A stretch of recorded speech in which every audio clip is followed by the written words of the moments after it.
Let us understand what is aerobic and anaerobic energy systems. Now,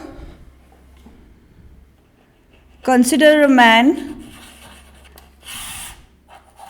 who is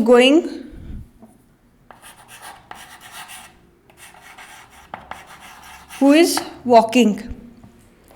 Now, to walk, his body requires energy. And he gets this energy through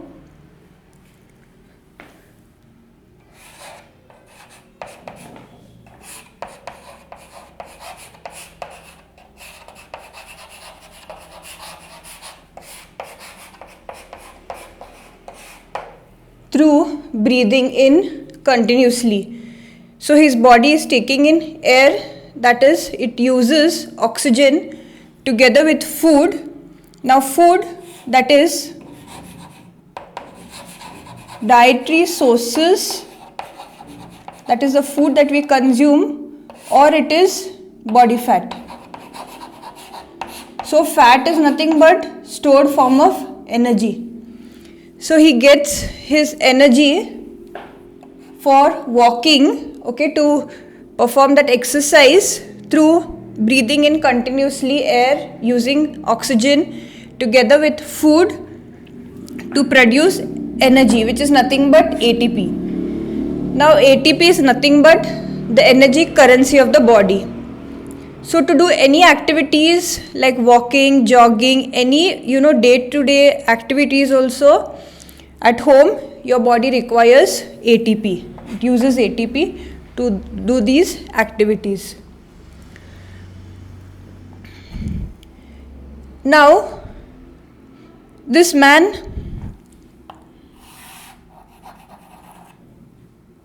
he begins to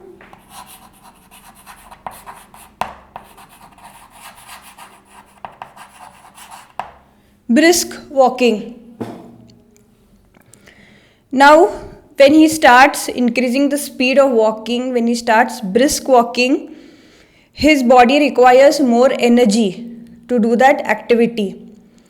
More demand of energy, that is ATP, therefore, his breathing rate increases.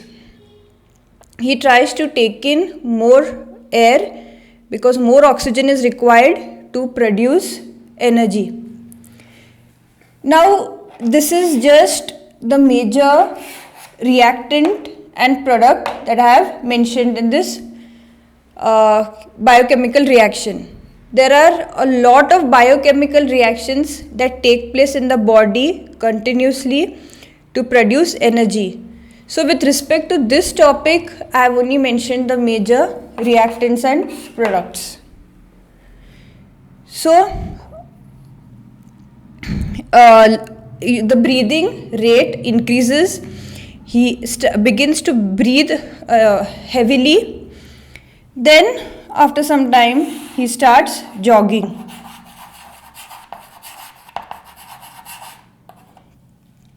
Now again the speed has increased, the intensity of exercise has increased, therefore obviously the body requires more amount of energy, more demand, therefore it has to take in more amount of air, more oxygen has to be inhaled. So he starts breathing a little more heavily. The rate of breathing increases. And proceeding further, running and sprinting respectively.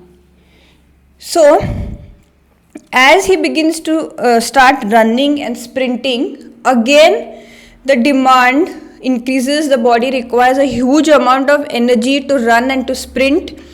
Therefore, a lot of demand is created for oxygen to produce energy. Therefore, he breathes in very, very heavily. The rate increases to a very great extent, the rate of breathing, because a lot of energy has to be produced.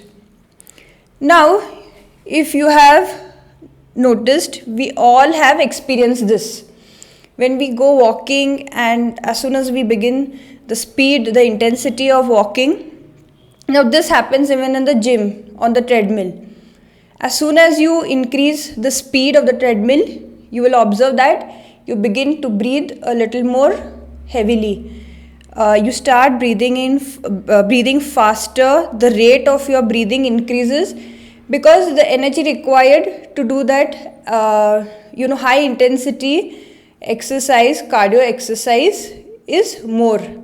As the demand increases, body has to take in more amount of oxygen.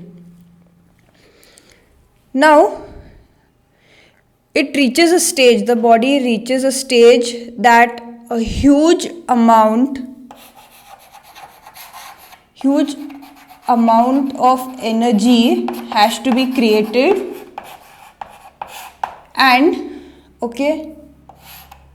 but the supply of oxygen is very limited.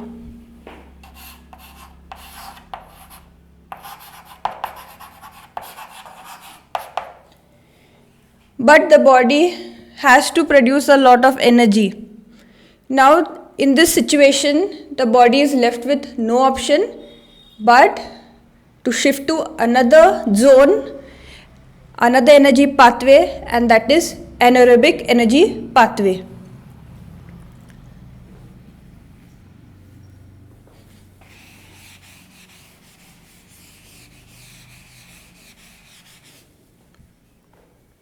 So, it can be divided into anaerobic, that is in the absence of oxygen, and aerobic, that is in the presence of oxygen. So, aerobic means with oxygen, the meaning. This is oxygen. And anaerobic means in the absence, without oxygen.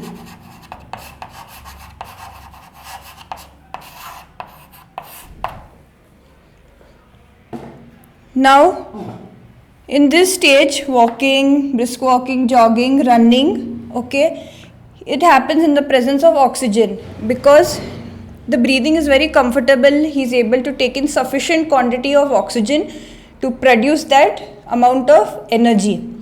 But when the speed increases, when the intensity is really high of the exercise, the demand, the burst of energy that is required is a lot. So there the body, it cannot compensate in taking in that very limited quantity of oxygen. It shifts into anaerobic zone.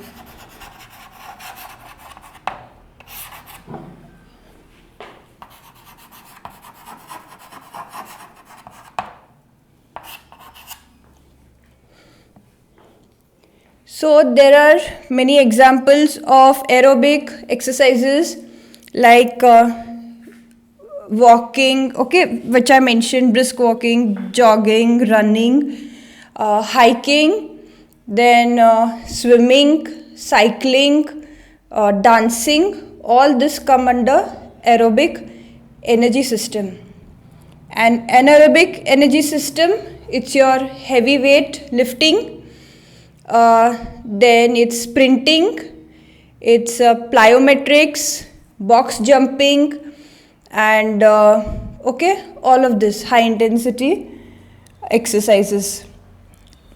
HIIT, high intensity interval training, all these are best examples of anaerobic energy system. Now it is important to get a brief understanding of this aerobic and anaerobic energy system, because in my upcoming videos in future I wish to discuss on concepts related to energy system. I'll be explaining all the energy pathway much in detail.